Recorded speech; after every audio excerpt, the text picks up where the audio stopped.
संता के कारज आप खलोया, हर कम करावन आया राम।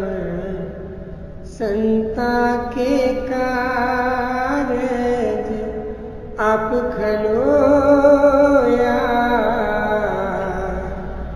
हर कम करावन आया राम। दर्द सुहावी ताल सुहावा, विच अमृत जल छाया राम। संता के कारज आप खलोया, हर कम करावन आया राम। अमृत जल छाया, पूरन साज कराया, सगल मनोरथ पूरे। संता के कारज आप खलोया, हर कम करावन आया राम। हर कम करावन आया राम।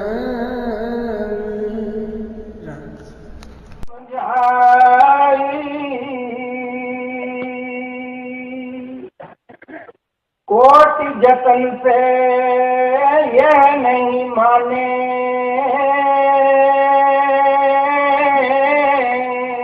धुन सुनकर मन समझाई। ये हुजूर स्वामी जी की वाणी है। कल हमने गुरु घर की वाणी ली थी, उसके ऊपर विचार किया था कि जो हम रोज सत्संग में सुनते हैं कि शब्द की कमाई में लगना है, नाम की कमाई में लगना है, तो वो शब्द क्या है? आज उसी सोच को आगे ले जाते हुए हम स्वामी जी की वाणी ले रहे हैं। अलग अलग महापुरुषों की वाणियों लेने का एक ही मकसद है कि हम समझ सकें कि आप हमें कोई अलग अलग मजहबों, अलग अलग धर्मों में बांटने के लिए नहीं आए।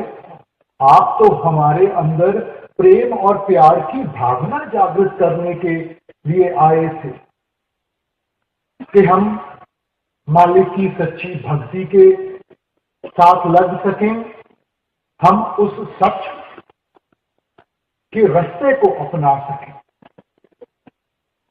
आज जो शब्द है, आप हमें समझाने की कोशिश कर रहे हैं कि जब इंसान, देखो जैसे जैसे इंसान बड़ा होता है, इसके जो लक्ष्य हैं वो बदलते जाते हैं। बचपन में हमारा क्या लक्ष्य था कि अच्छे नंबर आ जाएं, किसी अच्छे स्कूल में एडमिशन मिल जाए, थोड़े से और बड़े हुए अच्छे कॉलेज में एडमिशन मिल जाए, आगे बढ़े अच्छी नौकरी मिल जाए, अच्छी तनख्वाह मिल जाए कि हम अपने परिवार की परवरिश अच्छी तरह कर सकें। मगर कहीं ना कहीं इंसान को इस बात का एहसास होता है कि इसके भी आगे कोई और चीज है। जिंदगी सिर्फ कमाई के साधन, सिर्फ रिश्ते जोड़ने, सिर्फ चंद चीजों को हासिल करने सिर्फ इसी को नहीं कहते, फिर इसको एहसास होता है कि जब तक मन में शांति ना हो, उसको थोड़ा सा सुख ना हो, ये सब चीजें होते हुए भी उसको वो कमी रहती है। तो जब उसको इस चीज का एहसास होता है, तब वो सोच विचार में पड़ता है कि ये सुख और मन की शांति हमें कैसे मिलेगी। पहले तो अलग अलग चीजों से उस सुख और शांति को हासिल करने की कोशिश करता है। कभी हम सोचते हैं कि धन दौलत मिल जाए, शायद उससे हमें सुख मिल जाएंगे, मन की शांति आ जाएगी। अच्छा कोई ओहदा मिल जाए, उसके साथ सुख हो जाएगा। अच्छे रिश्ते नाते हो जाएं, उसके साथ सुख हो जाएगा। मगर सिर्फ इन चीजों को हम लेकर अगर देखें, तो अगर पैसे के साथ किसी को सुख मिल सकता, तो जितने भी धनवान हैं उन्होंने कब का सुख पा लिया होता। अगर औहदे से किसी को सुख या मन की शांति मिलती, बड़े बड़े राजे महाराजे आए हैं, बड़े बड़े डिक्टेटर आए हैं, उनको सुख मिल गया होता। मगर देखने में हम क्या, हमारी पहचान है कि इन चीजों के साथ तो जितना थोड़ा बहुत सुख था वो भी चले जाता है। धन दौलत के बारे में विचार करते हुए गुरु घर ने फरमाया था, पापा बाजो होए नहीं, मोया संग न जाए। कौन सा असूल है दुनिया में जिसको हम कुर्बान नहीं करते ये धन दौलत इकट्ठी करने के लिए? कौन सा असूल है जिसको इंसान कुर्बान नहीं करता थोड़ी सी कोई नौकरी लेने के लिए या कोई ओहदा लेने के लिए? भूल जाते हैं कि दुनिया में कोई चीज मुफ्त नहीं मिलती। एक दिन इन सब चीजों का हिसाब किताब देना पड़ेगा। ये ठीक है कि पैसा ना हो तो जिंदगी गुजारनी भी मुश्किल हो जाती है, इसलिए पैसा भी जरूरी है। पैसा अपने आप में बुरा नहीं है, मगर जब हमारे पास ज्यादा आ जाता है, वो पैसा जो हमारी सोच को बदल देता है, जो हमारी आदतों को बदल देता है, बुराई उसमें है। ओहदा कोई बुरा नहीं है, मगर जब हम उस ओहदे को हासिल कर लेते हैं, फिर आसमान पे हो जाता है, हम नीचे देखना गवारा नहीं करते, दूसरों को भूल के बैठ जाते हैं, बुराई उसमें है। रिश्ते नाते कोई बुरे नहीं है, अच्छे रिश्ते हो जिंदगी गुजारनी आसान हो जाती है, मगर उनमें मस्त होके जब इंसान को और सब कुछ भुला के बैठ जाता है, बुराई उसमें है।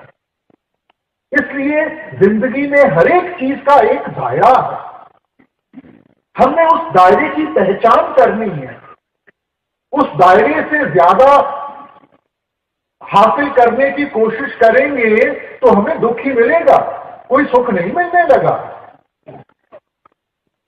तो इसलिए जिंदगी में हमने वो बैलेंस रखना है, दरमियान का रास्ता अपनाना है। अब जब हम सुख की तलाश में निकलते हैं तो कहीं ना कहीं इंसान को वो जागरूकता आती है कि देने वाला तो मालिक है, सब सुख दाता राम है, दूसर ना ही कोई। सब कुछ देने वाला, पहले भी उसने दिया है, आगे भी उसने देना है, वो तो कुल मालिक है। तो ये जो हमारी भक्ति है, ये जो रूहानियत है, ये तो सिर्फ एक जरिया है उसका शुक्रिया अदा करने के लिए कि जिसने इतना कुछ हमें दिया है कि हम अपनी जिंदगी में थोड़ा सा वक्त निकाल के उसका शुक्रिया अदा कर। ये नहीं कि जो हमारी किस्मत में है वो नहीं मिलेगा। माँ बाप ने सब कुछ बच्चों को देके जाना है, कोई साथ नहीं लेके जाना, मगर माँ बाप उस बच्चे को आसान से देते हैं जो उसकी कदर करता है, जिसको उसकी कीमत की पहचान है। और जिस बच्चे को उसकी कदर नहीं है,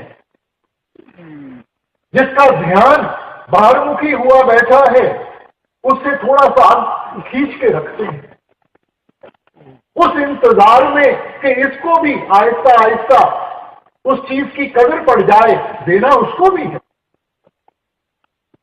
तो कल भी बेनती की गई कि जो रूहानियत की दौलत है, मालिक ने उसमें कोई फर्क नहीं रखा। ये नहीं कि लोगों के पास कोई ज्यादा है और हमारे पास कोई कम है। रूहानियत की दौलत मालिक ने सबको एक जैसी दी है, फर्क सिर्फ पहचान का है। जिस इंसान ने अपना ध्यान अंतर्मुख करके उसकी पहचान कर ली, वो सेवक बन गया, उसने गुरमुखता की तरफ कदम बढ़ाने शुरू कर दिए। और जो मन के अधीन होकर मन की ख्वाहिशों को पूरा करने में लगा रहा, उसको हमने मनमुख बना दिया। फर्क सिर्फ इतना ही है। मालिक कभी भी फर्क नहीं करेगा। अगर मालिक ही फर्क करने लग पड़ा तो फिर हमें बचाने वाला कोई नहीं है। उसके लिए सारे एक जैसे हैं। हम चाहे किसी भी धर्म के हों, किसी भी जात के हों, किसी भी मुल्क के हों, मालिक के आगे कोई भी फर्क नहीं है। क्योंकि उसने तो सिर्फ एक चीज की पहचान करनी है, और वो है हमारे प्रेम और प्यार की, हमारे भजन बंदगी की। गुरु घर ने कहा था, नानक के घर केवल नाम। पहचान है सिर्फ एक चीज की है, वो नाम की है, वो शब्द की है, बाकी किसी चीज की नहीं है। इनका ताल्लुक शरीर के साथ है, शरीर यहीं का यहीं धरा रह जाएगा। इसलिए जब इंसान को एहसास होता है कि करने कराने वाला मालिक है, तो हमारा मालिक की तरफ भी कुछ ना कुछ तो फर्ज बनता है। जिंदगी में इंसान को जो उसके हक हैं उसकी पहचान है, मगर हर एक हक के साथ जो जिम्मेवारी बनती है उसको भूला हुआ है। हर एक हक के साथ कोई ना कोई जिम्मेवारी है, तो क्या हमें उन जिम्मेवारियों का एहसास है? हमने तो चंद जिम्मेवारियों को लेकर कि ये बाल बच्चों की पालना पोषणा करनी है, धन दौलत कमानी है, इन्हीं जिम्मेवारियों में हम सारी उम्र उलझे रहे।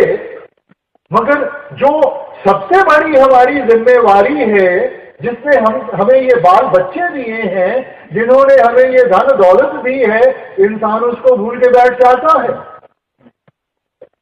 इसीलिए कबीर साहब ने चिताया था, सब कुछ अपना एक राम पर आया। इंसान सभी चीजों को अपना मानता है। अगर इससे कोई दूर है तो वो मालिक दूर है, और दूरी कोई मालिक ने नहीं बनाई, दूरी हमारी बनाई हुई है। मालिक तो अंग संग है। मोह मोहे जाने दूर है, सतगुर सदा सदूर है।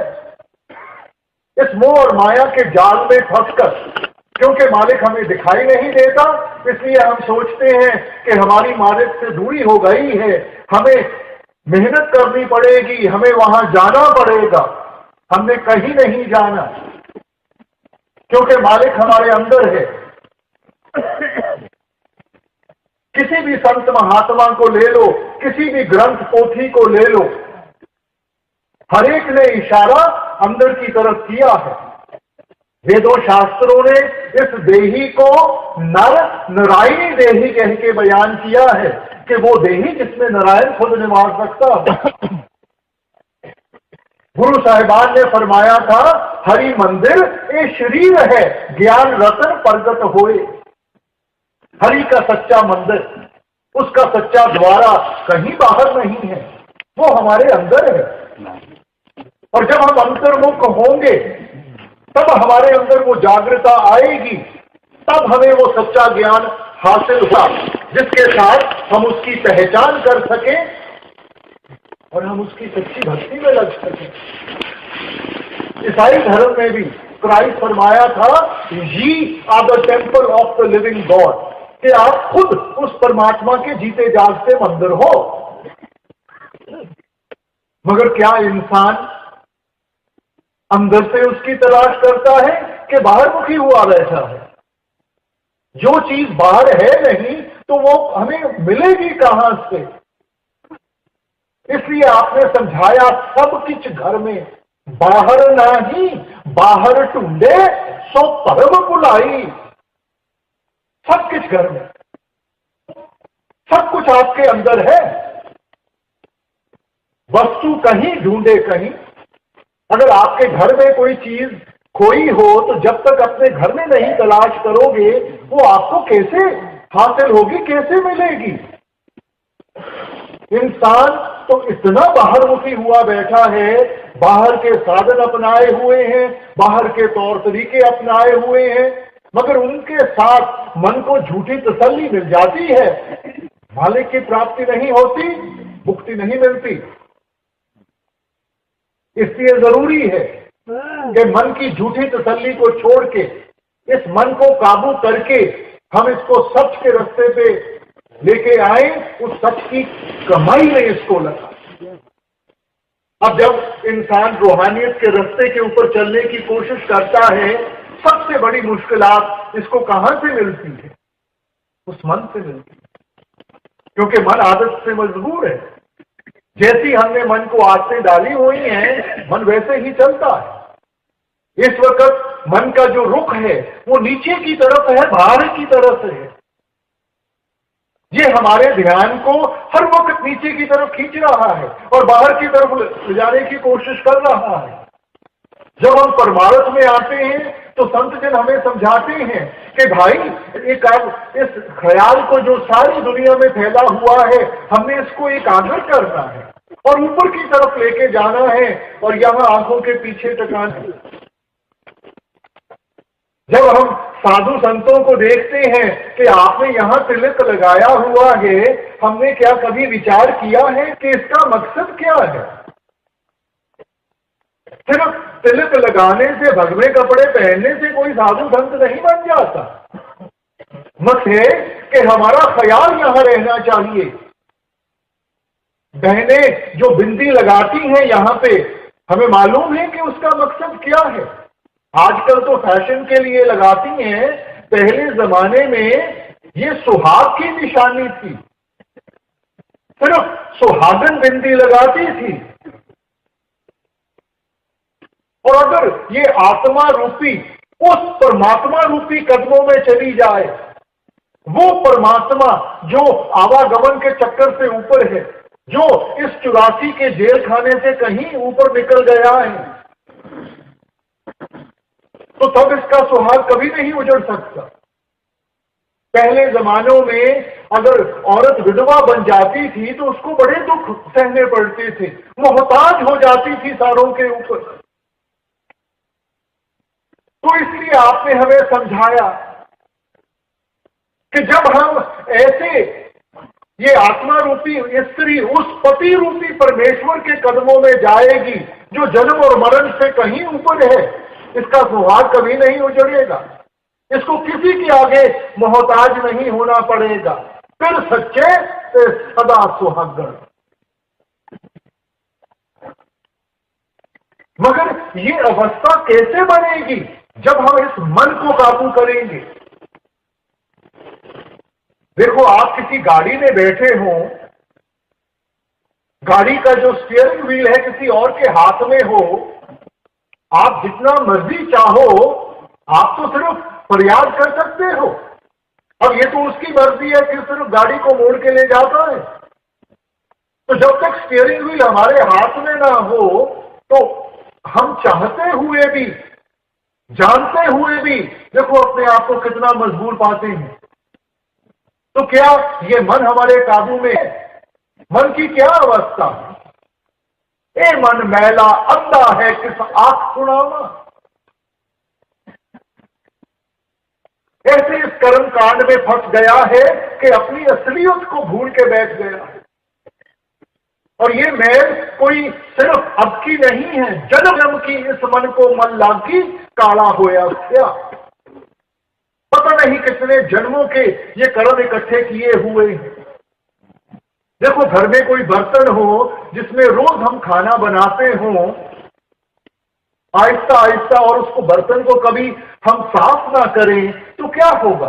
आहिस्ता आहिस्ता उस बर्तन के ऊपर गंदगी जमनी शुरू हो जाएगी और कोई ऐसा वक्त भी आ जाएगा जब उसकी चमक हमें याद नहीं रहेगी, क्योंकि रोज उस गंदगी को देखते हैं तो हम ये समझना शुरू कर देते हैं कि यही इसकी असलियत है।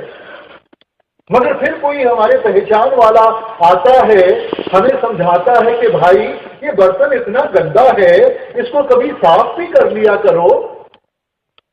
अब उसको साफ करना शुरू करेंगे, एक तह गंदगी की निकलती है, नीचे एक और तह मिलती है, वो निकलती है, नीचे एक और तह मिलती है, क्योंकि इतनी देर महीनों महीने वो बर्तन साफ नहीं किया। अब हिम्मत छोड़ के बैठ जाएंगे तो वो बर्तन गंदे का गंदा रह जाएगा। मगर उसको रगड़ते जाएंगे, कहीं ना कहीं उसकी चमक सामने आ जाएगी। फिर इंसान को एहसास होता है ये गंदगी कोई और चीज है, वो चमक कोई और चीज है। इसीलिए महापुरुषों ने आकर मन की अवस्था हमें समझाते हुए आपने क्या फरमाया था, मन तू ज्योत स्वरूप है, अपना मूल पहचान। ये गंदगी इसकी असलियत नहीं है, ये तो ज्योत स्वरूप है, उस प्रकाश का हिस्सा है। अगर वो प्रकाश हमें दिखाई नहीं देता, वो सिर्फ इसलिए कि हम यहां कर्म कांड में आके फंस गए हैं और ये इतने कर्म इकट्ठे कर लिए हैं कि असल की पहचान ही नहीं रही। तो संत महात्मा, उनका आने का मकसद कोई हमारे से माथे टिकाने का नहीं है, हमारे से सिर झुकाने का नहीं है। उनका मकसद है समझाने का कि भाई आपकी असलियत क्या है। आप तो उस मालिक के घर से आए हो। इंसान उस वक्त तक ही आगे हाथ फैलाता है जब तक उसको अपने असल की पहचान ना हो। राजे का बेटा होकर अगर गली में भीख मांगता फिरता है क्योंकि उसको एहसास नहीं है कि उसका पिता कौन है, और जिस दिन उस चीज का एहसास होता है फिर वो भीख नहीं मांगता, अपना हक मांगता। और वैसे ही रूहानियत के साथ हमने अपने अंदर वो जागृता लानी है कि हमारी असलियत क्या है। जब से इंसान आया है यही प्रश्न में उलझा हुआ है कि मैं कौन हूं, मेरी असलियत क्या है। अंग्रेजी फिलोसोफर्स ने कह दिया I think therefore I am, क्योंकि मेरी सोच है, उस सोच के साथ मैं कदम उठाता हूं, इसीलिए मेरा वजूद बना हुआ है। सोच कहां से आती है? मन से आती है। तो क्या हमारा दायरा वो मन तक ही सीमित रह गया? इसलिए हमने पहले तो ये पहचान करनी है कि हमारी असलियत क्या है। इस वक्त हमने तो इस शरीर को असलियत समझ के बैठे हुए हैं, क्योंकि इंसान जो कुछ भी करता है सिर्फ इस शरीर को संवारने के लिए करता है, असल को भूल गया। शरीर यहीं का यहीं धरा रह जाएगा। तो असल क्या है? असल हमारी आत्मा है। मगर सारे जीवन हम रात को सोते हैं, शरीर को आराम चाहिए, खाना खाते हैं, शरीर को ताकत चाहिए, कमाई करते हैं, शरीर की देखभाल करनी है। मगर क्या हमने विचार किया है कि आत्मा की खुराक कौन सी है? आत्मा को आराम कहां से मिलेगा? तो जो असल है उसको इंसान भूला बैठा है, और जिस चीज में साथ नहीं निभना उसको संवारने में लगा हुआ है। तो संतों ने आकर हमें थोड़ा सा समझाने की कोशिश की कि भाई ये आपकी असलियत नहीं है। आपका एक और भी फर्ज बनता है जो उस आत्मा की तरफ है, जो उस परम आत्मा की तरफ है, परमात्मा की तरफ। मालिक ने अगर इंसान को उत्तम से उत्तम जामा दिया है तो किस लिए दिया है? मालिक हमें पेड़ पौधे भी बना सकता था, जानवर भी बना सकता था।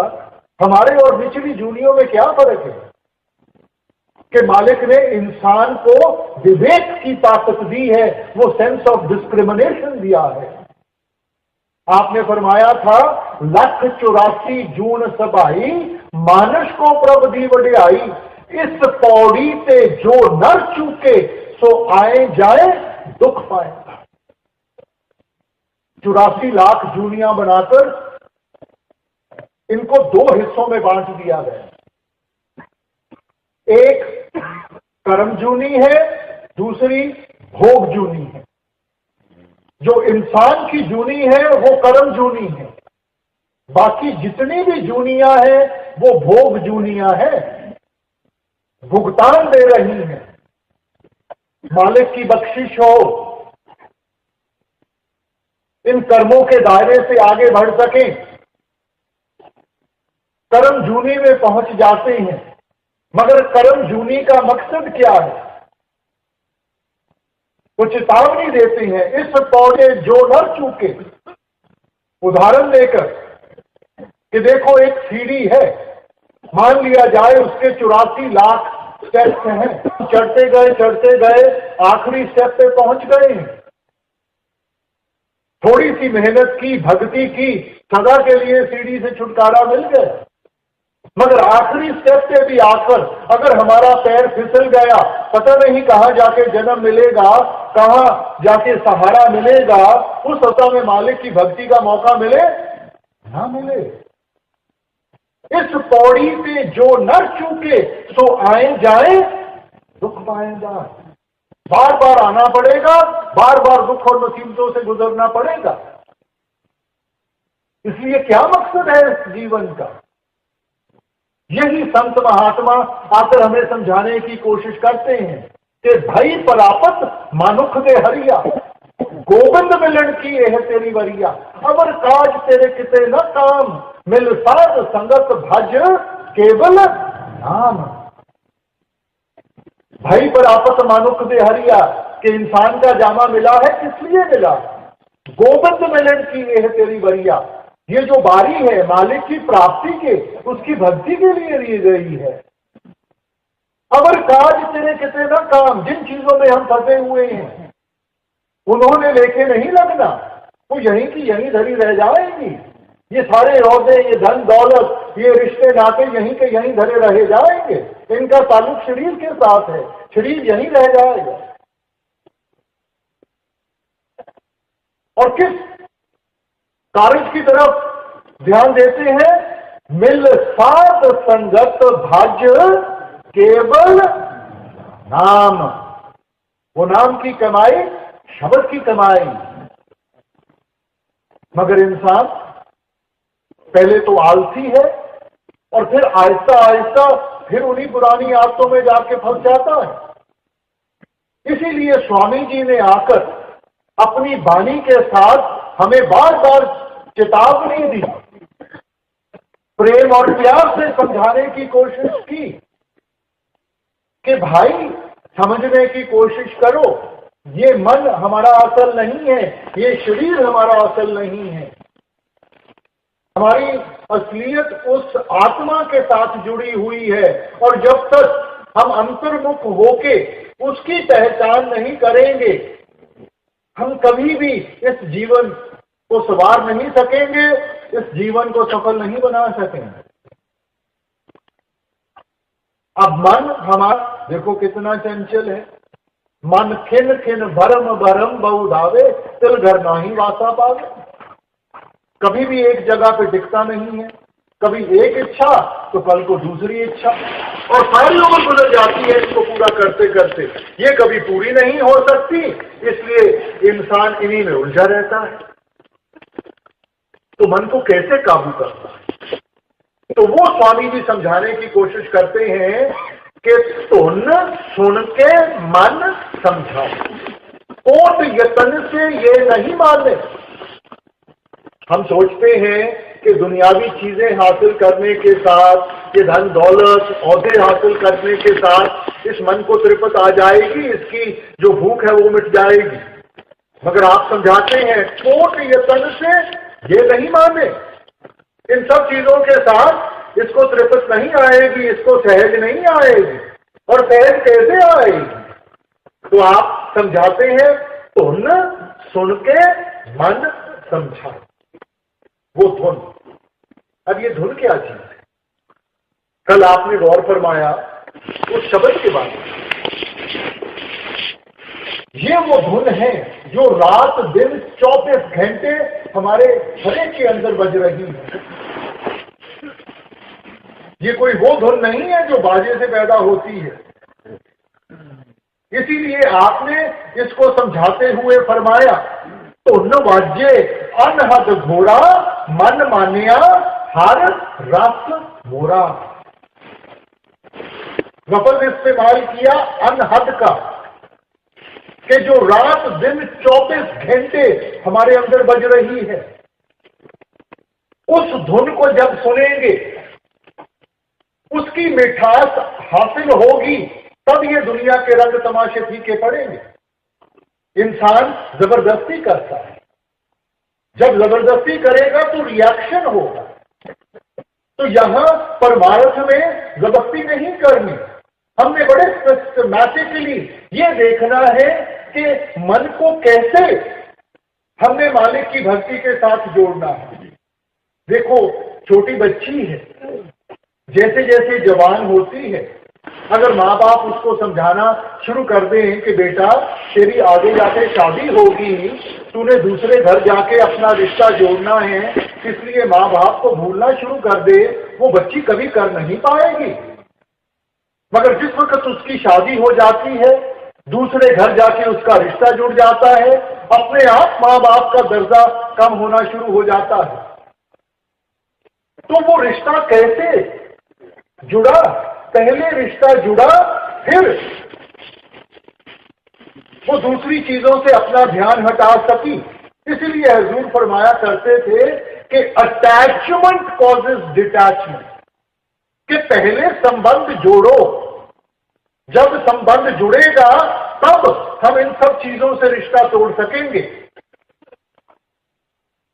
और गुरु घर ने फरमाया 9 दरवाजे नवे दर फीके रस अमृत 10 में चुबीचे। ये 9 द्वारें हैं जिनके जरिए हमारा ख्याल सारी दुनिया में फैलता है। तो आप फरमाते हैं कि जब हम वो भजन बंदगी में लगेंगे, इस ख्याल को एकाग्र करेंगे और ऊपर की तरफ यहां लेकर जाएंगे, यहां आंखों के पीछे टकाएंगे, वहां हमें वो अमृत रूपी रस हासिल होगा। उस रस को इंसान पिएगा। तो कल आपने फरमाया मन पीवे पाए सुभाए रे, उसको पीता है, वो इसको भाता है, इसको अच्छा लगता है, तब ये सहज अवस्था की तरफ जाता है, तब दुनिया के रंग तमाशे फीके पड़ते हैं। जब इसको असल चीज हासिल हो जाए तो फिर ये दूसरी चीजों की तरफ ध्यान नहीं देगा। 9 दरवाजे नवे दर फीके रस अमृत 10 में चुबीचे। जब वो रस हासिल हो गया तो दुनिया के सब रंग तमाशे फीके पड़ जाएंगे। इस वक्त जब हम रूहानियत में कदम रखते हैं, क्योंकि सत्संग में ये चीजें समझाई जाती हैं कि हमारे लिए क्या अच्छा है क्या बुरा है, हम सोचते हैं कि चलो मन को जबरदस्ती इनसे हमने दूर करना है, मगर जबरदस्ती करेंगे मन रिएक्ट करेगा और उतना जोर पकड़ के दोबारा उन्हीं चीजों की तरफ भागेगा। इसलिए हमने ऐसा रास्ता अपनाना है कि भजन बंदगी शुरू करें। जैसे जैसे भजन सिमरन में बैठेंगे, अंदर से वो रस आएगा, उस रस के साथ अपने आप हमें अंदर से वो प्रेरणा मिलेगी, ताकत मिलेगी कि हम इन चीजों को पीछे छोड़ सकें। तो एक सिस्टमैटिक अप्रोच होनी चाहिए। ये नहीं कि आज से मैंने ये नहीं करना, ये नहीं करना, ये नहीं करना। देखो छोटा बच्चा है ना, सारा दिन उसको माँ बाप कहते रहे कि ये नहीं तेरे लिए अच्छा, ये नहीं अच्छा, तो वो थक हार के बच्चा कहेगा फिर मैंने करना क्या है।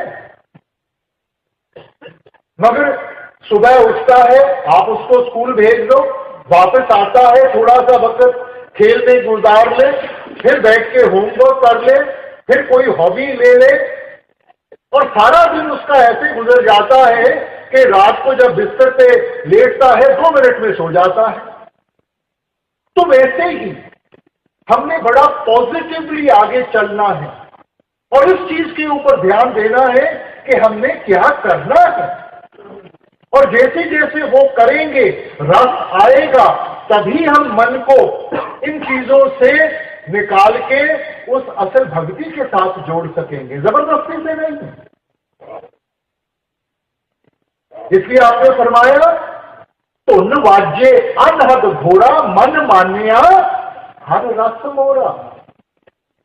जब उस धुन को सुना, मन उसमें इतना मस्त हो गया, वो धुन जिसको अंग्रेजों ने म्यूजिक ऑफ द सफीर कह के बयान किया, वो धुन जो आकाश से आ रही है, मुसलमान भाई उसे बांगे इलाही, बांगे आसमानी कह के बयान कर देते हैं। वो बांग जो खुदा के घर से आ रही है,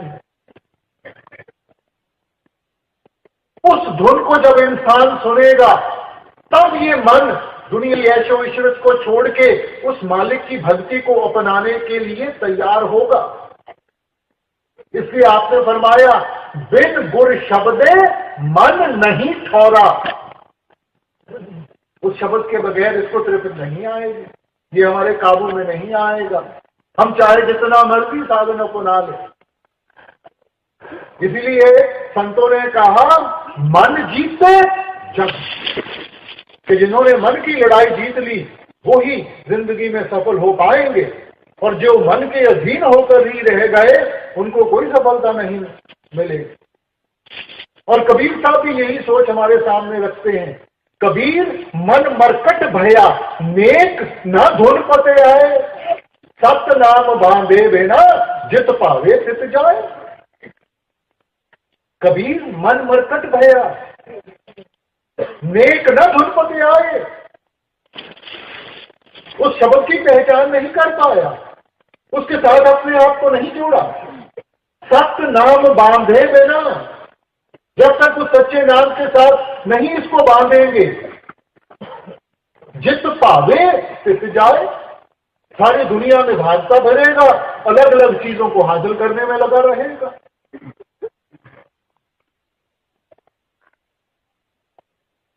इसलिए समझें, देखो पुराने जमाने में ऋषि मुनि आए, उन्होंने मन को काबू करने की कोशिश की, और ये सोच थी कि देखो मन इन चीजों को चाहता है, तो अगर हम मन को इन चीजों से दूर ले जाएं तो मन इनको बार बार देखेगा नहीं, इस मन की चाहत कतल आएगी। तो आपको क्या, आप जंगलों पहाड़ों में चले गए, सारा कुछ त्याग के जंगलों पहाड़ों में चले गए, तो क्या मन कम आ गया? वहां बैठ के जितनी भी आपने जो कुछ भी किया उसके साथ रिद्धियां सिद्धियां जरूर मिल गई, मगर मन ने तो जब अपना नाच नचाया, इतिहास खोल के देखें, किसी को काम ने मार गिराया, किसी को क्रोध ने मार गिराया, मन तो फिर काबू में नहीं आया, क्योंकि मन तो जहां भी जाएंगे मन साथ में जाएगा। और क्या छोड़ा फिर आपने? वहां जाकर भी रोटी तो फिर भी चाहिए थी, सिर ढकने के लिए छत फिर भी चाहिए थी, बदन ढकने के लिए कपड़े तो फिर भी चाहिए थे। अपनी मेहनत की कमाई छोड़ी, दूसरों के ऊपर मोहताज हो गए, उनसे मांग के खाना पड़ा तो उनके भी कर्म उठाने पड़े। छोड़ा क्या फिर? आजकल के दौर में नई फिलॉसफीज आ गई, वो दूसरी तरफ पहुंच गई। उन्होंने कहा मन ये सब चीजें मांगता है तो मन को देना शुरू कर दो। उनकी ये सोच थी कि कहीं ना कहीं तो मन इन सब चीजों से थक जाएगा। देखो छोटा बच्चा है ना, उसको कोई चीज पसंद है उसको देते जाओ, वो खाता जाता है, कहीं ना कहीं पेट भर जाता है, मगर मन नहीं भरता, और खाएगा तो उल्टी आ जाएगी, फिर उस चीज को देखना दोबारा नहीं करता। मगर वो भी इस मन की ताकत को पहचान नहीं पाता, क्योंकि मन तो एक अंधा कुआं है। जितना मन को दोगे उतनी ही मन की चाहत और बढ़ेगी। देखो राजे महाराजा आए, कितनी धन दौलत इकट्ठी की, क्या उनकी भूख मिट गई? इतनी औरतों की जिंदगी बर्बाद कर दी, क्या उनकी प्यास खत्म हो गई?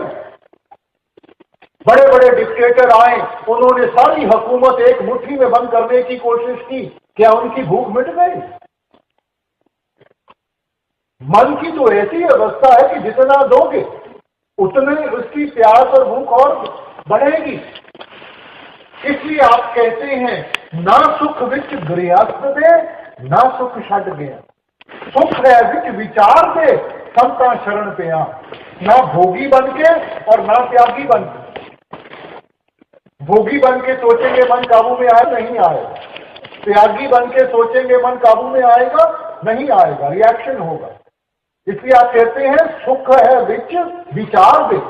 जब तक हम अपनी विचारधारा को ठीक रास्ते पे नहीं लाएंगे, इन चीजों को अच्छी तरह समझ नहीं पाएंगे, और ये सोची कहां से मिलेगी? आप आते हैं संता शरण पे, उन गुरुमुखों की संगत में जाकर वो हमें समझाते हैं, वो साधन बताते हैं कि हमने कैसे इस मन को काबू करना है और कैसे उस मालिक की भक्ति में अपने आप को लगाना है। मगर इंसान बाहरमुखी हुआ बैठा है, तो इंसान कौन कौन से साधन अपनाता है? तो स्वामी जी बड़ा सिस्टमैटिकली हर एक चीज को लेते हुए हमें समझाने की कोशिश करते हैं कि उसका दायरा क्या है और उसमें से हमें कितना है। जोगी जुगत कमावे अपनी, ज्ञानी ज्ञान कराई। तपसी तप कर थाक रहे हैं, जती रहे जत लाई। अब स्वामी जी फरमाते हैं जोगी जुगत कमावे अपनी। तो क्या भग में कपड़े डाल के कोई जोगी बन जाता है? कोई यहां तिलक लगा के वो जोगी बन जाता है? तो जोगी कैसे बनना है? आप कहते हैं जोग ना पगमी कपड़ी, जोग ना मैला वेश, घर बैठे हैं जुगत पाइए सतगुर का उपदेश। कोई अपने जिस्म पे वो स्वा मन लेता है, कोई लंबी लंबी जटें रखी हुई हैं, कोई अपने बालों को साफ नहीं करता, तो क्या इनके साथ हम जो बन जाएंगे? क्या मालिक को हमारी गंदगी पसंद है? तो इन सब चीजों से हमारा ध्यान उठाते हुए आप फरमाते हैं घर बैठे जुगत पाइए, कि ये युक्ति तो घर बैठ के भी हम अपना सकते हैं। अगर हम आपने हमें इन सब चीजों से दूर करना था तो पहले ही हमें बता देना था कि भाई जंगलों पहाड़ों में चले जाओ। मगर हर वक्त, क्योंकि आप इंसान को जानते हैं, इंसान की ताकतों को, इंसान की कमजोरियों को अच्छी तरह जानते हैं, क्या ये कर पाएगा क्या नहीं कर पाएगा, और इसलिए उन कमजोरियों को देखते हुए आपने एक ऐसा साधन हमारे सामने रखा जिसको हम निभा सकते हैं, जिस रास्ते के ऊपर हम चल सकते हैं। इसलिए कहते हैं घर बैठे हैं जुगत पाइए। और वो कौन सी युक्ति है? कल भी हमने विचार किया, आपने फरमाया था गुरबानी में कि नानक जीवत या मर रहिए ऐसा जोग कमाइए। जितना चिर जीते जी नहीं मरना सीखेंगे। जीते जी मरना क्या है? ये जो 9 द्वारें हैं जिनसे हमारा ख्याल सारी दुनिया में फैला हुआ है, इनसे जैसे जैसे इस ख्याल को इकट्ठा करते हुए हम इस मन को ऊपर की तरफ खींचेंगे और यहां टकाएंगे, इसको संत महात्मा जीते जी मरना कहते हैं। और ये वो जुक्ति है, ये वो साधन है जिसको अपनाकर हम अपने आप को जोगी कहलाने के लायक बन सकेंगे। क्योंकि जो सच्चा ज्ञान है वो बाहर से नहीं मिलेगा, वो अंदर से मिलेगा। ज्ञान त्यान तुम न जानिए अकथ कहावे सोए। वो ज्ञान कहां से मिलेगा? आप कहते हैं उस धुन के जरिए। वो धुन जो अकथ है, जो कभी नहीं जा सकती, वो जो हमारे अंदर है। जैसे पलटू साहब ने कहा था, लिख पढ़न में नाही नी अक्षर काम है। वो हमारे लिखने में नहीं आती, वो कोई लफ्ज नहीं है, लफ्जों के साथ तो वो बयान किया गया है। वो धुन हमारे अंदर है, वो ही वो अनहद बानी है जिसको हमने सुनने की कोशिश करती है। ज्ञान त्यान तुम न जानिए अकथ कहावे सोए।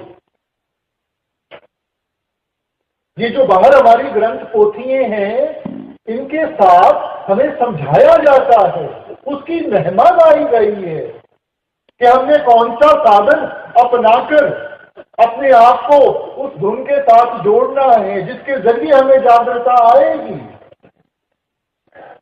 देखो, इंसान कभी भी ज्ञान और सोझी में अंतर नहीं रख सकता। ग्रंथों पोथियों को पढ़ने के साथ हमें ज्ञान मिलता है, मगर ज्ञान और सोझी में बहुत अंतर है। आजकल इंटरनेट का दौर है, एक बटन दबा के जितना मर्जी ज्ञान चाहो वो आपके सामने आ जाएगा, मगर वो सारा ज्ञान हासिल करके क्या इंसान ने अपने आप को बेहतर बना लिया? हम तो फिर भी उन उलझनों में फंसे हुए हैं, हम तो फिर भी उस गंदगी में जुड़े हुए हैं। वो सिर्फ इसलिए कि हम ज्ञान के दायरे में फंसे हुए हैं। इसलिए आपने कहा, ज्ञानी बूझे कुआं पड़े पलटू चलेगा देख, मन माया में मिल गया मारा गया विवेक।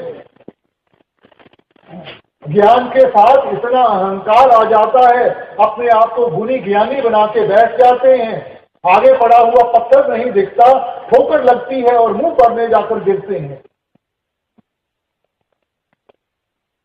हमें वो ज्ञान चाहिए जिसके साथ हमारे अंदर निर्मलता आएगी, हमारे अंदर निर्मलता आएगी, हमारे अंदर से वो अहंकार जाएगा। देखो, रावण एक टीकाकार पंडित था, जिसकी कोई कमी नहीं थी। ये जो उसके इतने सिर दिखाए जाते हैं, ये बड़ी चीज सिंबॉलिक थी कि इतने सिरों जितना उसके पास ज्ञान था, मगर सारा ज्ञान किस काम आया? मन ने तो जब अपना नाच नचाया, आज तक हम उसका पुतला बना के जलाते हैं, क्योंकि सिर्फ ज्ञान के साथ जागृता नहीं आती। जब उस ज्ञान को हम करनी के साथ जोड़ेंगे, फिर उसका अनुभव होगा, फिर हमें एहसास होगा सच क्या है, झूठ क्या है। आम सत्संग में हमें समझाया जाता है कि देखो, अगर मैं कोई मिठाई लेकर आपके सामने रख दूं और मैं कहूं कि दुनिया में सबसे मीठी चीज है, मेरा मान आदर करते हुए आप सिर हिला देंगे, मगर क्या मन से भरम चले जाता है? मन में फिर भी कहीं ना कहीं वो डाउट रहता है कि पता नहीं सबसे मीठी चीज है कि नहीं। अब वही मिठाई को हम उठा के चख लें, तब हम पूरे विश्वास के साथ कह सकते हैं कि ये सबसे मीठी चीज है कि नहीं है। नतीजे के ऊपर कैसे पहुंचे?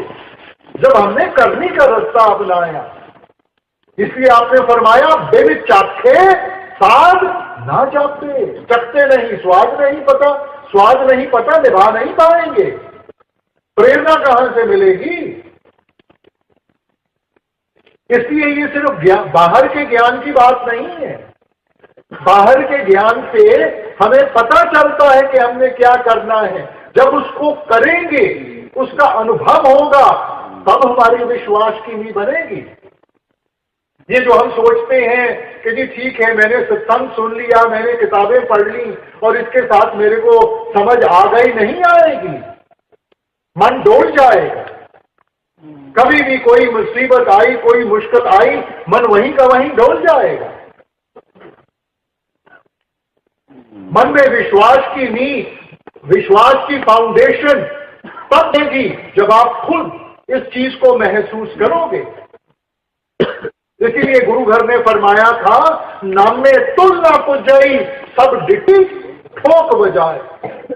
क्या महिमा गाएं, क्या बयान करें उस नाम के बारे में। ये कोई सुनी सुनाई बात नहीं है, ये पढ़ी पढ़ाई बात नहीं है, ये उनकी हद बीती है कि उन्होंने मालिक की भक्ति कैसे की, उन्होंने ये रूहानियत की दौलत कैसे हासिल की। और हमें भी वही प्रेरणा देते हैं कि भाई ये बाहर के ज्ञान को छोड़ के ये अंदर के ज्ञान की तरफ ध्यान करो। उस करनी से विश्वास बनेगा जब आपको खुद अनुभव होगा, खुद एक्सपीरियंस होगा। इसलिए वाणी ने आपने बड़ा सिस्टमैटिकली इस चीज को समझाया है। आप कहते हैं गुर ज्ञान अंजन सच नेत्री पाया, अंतर चानन अज्ञान अंधेर गवाया। इस वक्त इंसान अज्ञानता के अंधेरे में बैठा है और अंधेरे में इंसान को ठोकर लगेगी लगेगी, चाहे जितना मर्जी ज्ञान हो। देखो अंधेरा कमरा है ना, जितना मर्जी ज्ञान हो, कोई उसके अंदर में कितना फर्नीचर है, क्या कुछ है, मगर अंधेरा है, दिखाई नहीं देता, ठोकर लगेगी लगेगी।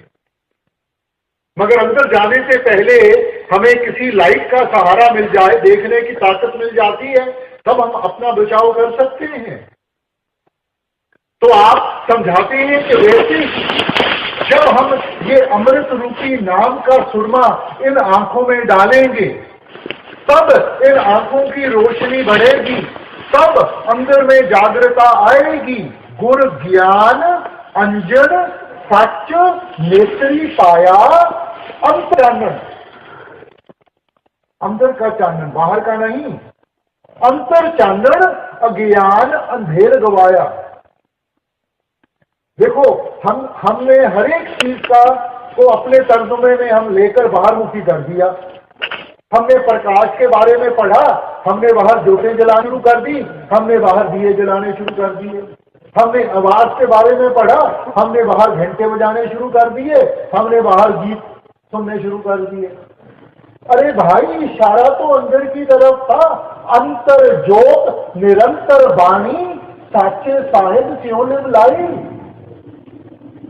वो अंदर का प्रकाश, क्राइस्ट ने भी यही समझाया था, if thine eye be single thy whole body shall be full of light. जब इन दो आंखों को बंद करोगे, उस तीसरी आंख को खोलोगे, तो आप फरमाते हैं आपका सारा जिस्म उस नूर के साथ भर जाएगा। देखो ये चीजें सिंबॉलिक है। प्रकाश का मतलब है जागृता, अंधेरे का मतलब है दिखाई नहीं देता।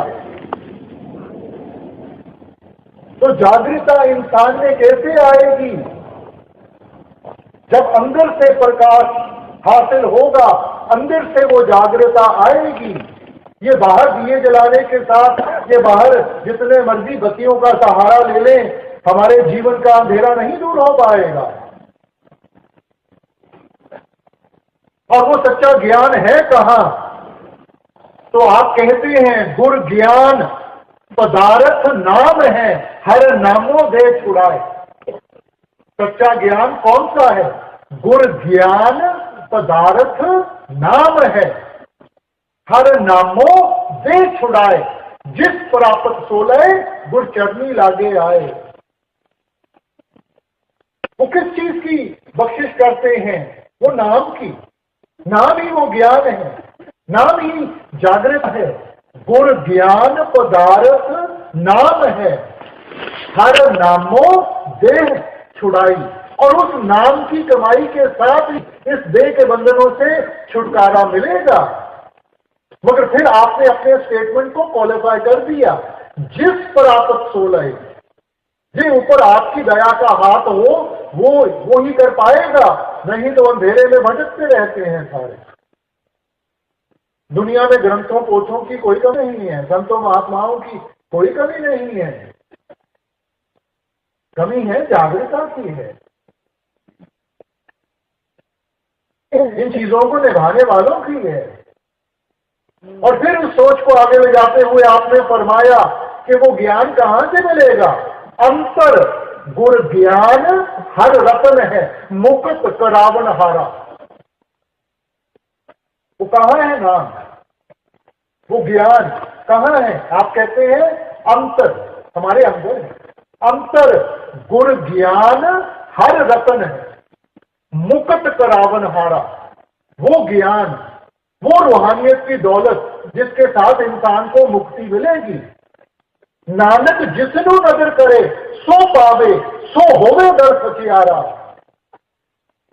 मगर ये उसी का मिलेगा जिसके ऊपर आपकी मेहर भरी नजर पड़ जाए, जिसके ऊपर आपको दया हो जाए।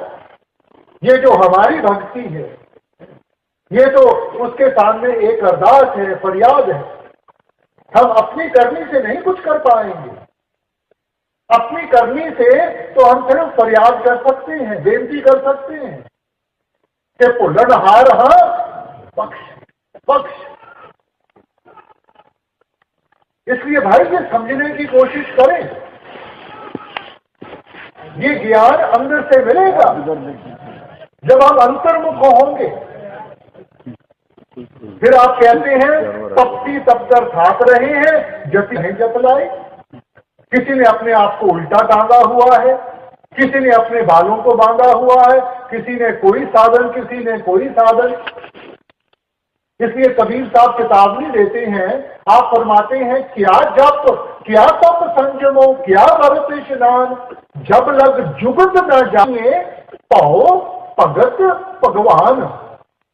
कौन सी तपस्या, कौन सी भक्ति, कौन से सरोवरों में जाकर नहा जाए? जब जुगत न जानिए, जब तक उस युक्ति की समझ नहीं है, उस साधन की समझ नहीं है, हम तो मालिक की भक्ति करते हैं, डर के साथ करते हैं। हुजूर फरमाया करते थे, कोई सांप की भक्ति करता है इसलिए नहीं कि उसको सांप के साथ प्यार है, डरता है उससे। सोचता है भक्ति करूंगा, खुश होगा, उसके डंग से बचा रहूंगा। मगर भाई हमारा और मालिक का जो रिश्ता है वो कोई डर का रिश्ता नहीं है, वो प्रेम और प्यार का रिश्ता है। हमने मालिक की भक्ति करनी है, प्रेम और प्यार की अवस्था में लाकर करनी है। मगर इंसान डर में करता है, बाल बच्चे निकम्मे ना हो जाए, कारोबार में नुकसान ना हो जाए, कोई बीमारी ना आ जाए। सारी उम्र इन डरों में ऐसा फंसा हुआ है और सोचता है कि चलो इसको भी खुश कर लूं, इसको भी खुश कर लूं। खुश सिर्फ उस एक को करना है, भक्ति सिर्फ उस एक की करनी है। ये जो अनेक हैं, संत महात्मा हैं, ये सिर्फ उस एक की याद दिलाने के लिए आए हैं, उस एक के साथ जोड़ने के लिए आए हैं, कोई अपनी भक्ति कराने के लिए नहीं आए। इसलिए आप कहते हैं जप तप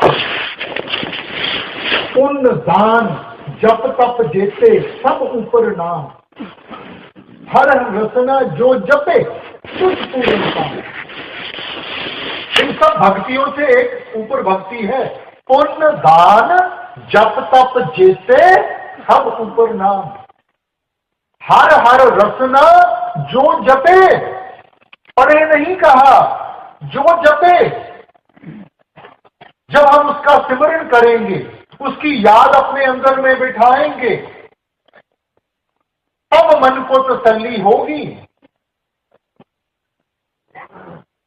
तब ये असलियत की पहचान कर सकेगा। देखो छोटा सा है ना, अकेला हो घबराता है, डरता है, मगर साथ में पिता खड़ा हो किसी से नहीं डरता। वो सोचता है कि मेरा पिता साथ में खड़ा है, सब कुछ संभाल लेगा। तो वैसे ही जब हमें एहसास हो गया कि हमारा परम पिता वो परमेश्वर हमारे साथ है, तो इंसान को किसी चीज से डर नहीं लगेगा।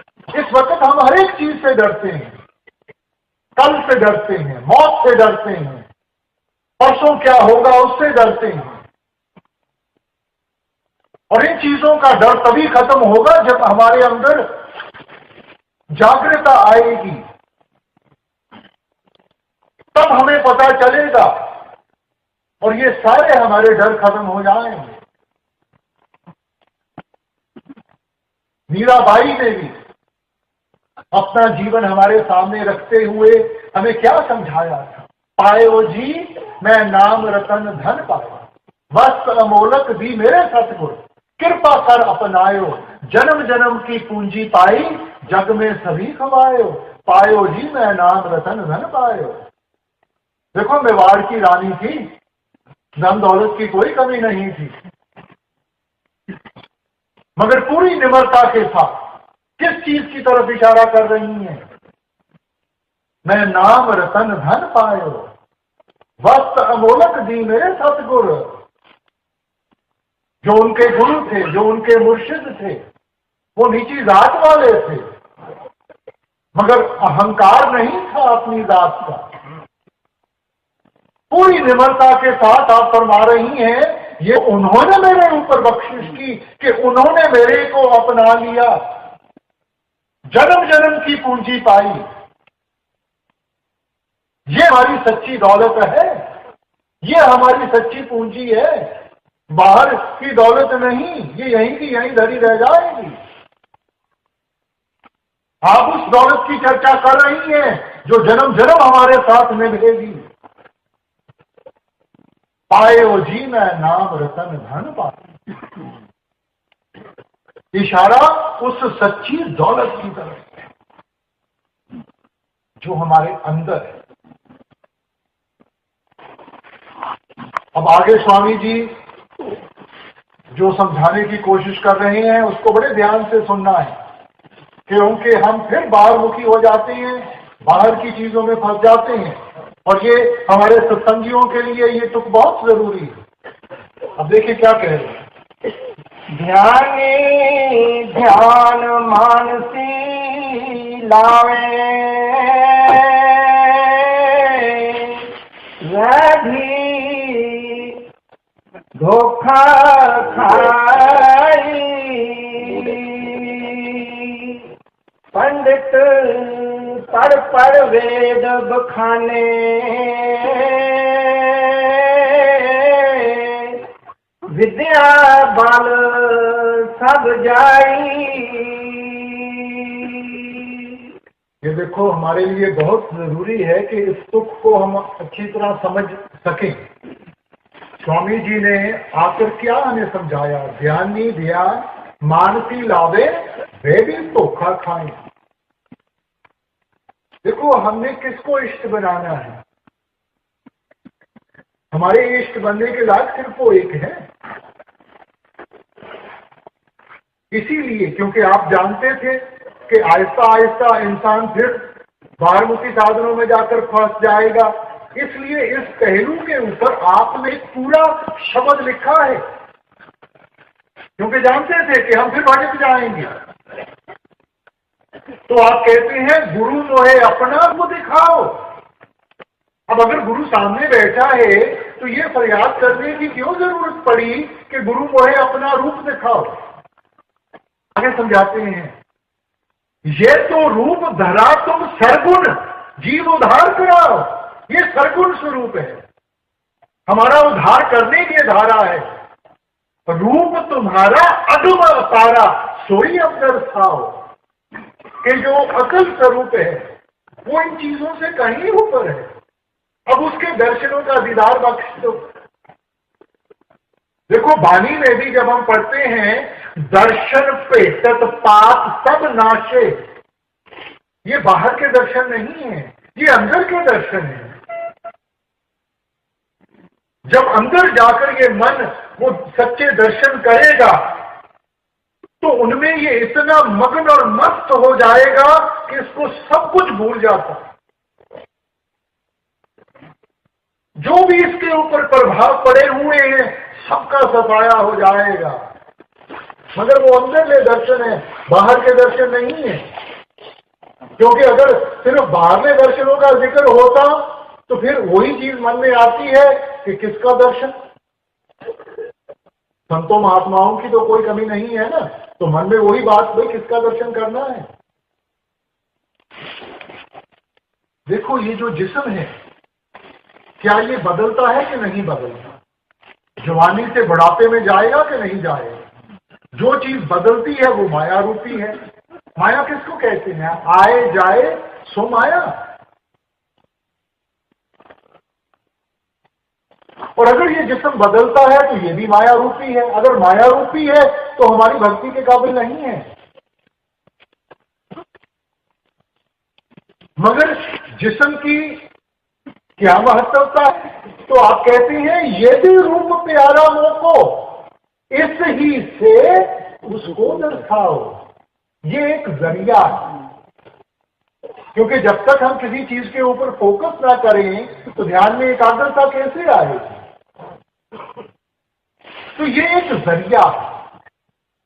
वाणी में भी देखो एक तुक आती है, अफसोस से कहना पड़ता है, ये नहीं कि हम ग्रंथों पोथियों को पढ़ते नहीं, मगर उनको समझ नहीं पाए कि उनका सही मायना क्या है। वाणी में तुक आती है, शब्द गुरु सुरत तुन चेला। गुरु कोई शरीर नहीं है और ना ही चेला शरीर है, क्योंकि शरीर में ताकत नहीं है कि इन सब चीजों को निभा सके। इसलिए आप कहते हैं कि शरीर में बैठ के हमने इस सुरत को जागृत करना है, इस कॉन्शियसनेस को जागृत करना है। शिष्य बनने की ताकत, डिसाइपल बनने की ताकत उस सुरत में है, उस कॉन्शियसनेस में है। जब वो सुरत जागृत होगी तब ये उस धुन के जरिए उस शब्द स्वरूपी गुरु की पहचान कर सकेगी, तब उसके साथ मिलाप हासिल कर सकेगी। शब्द गुरु सुरत तुम चेला।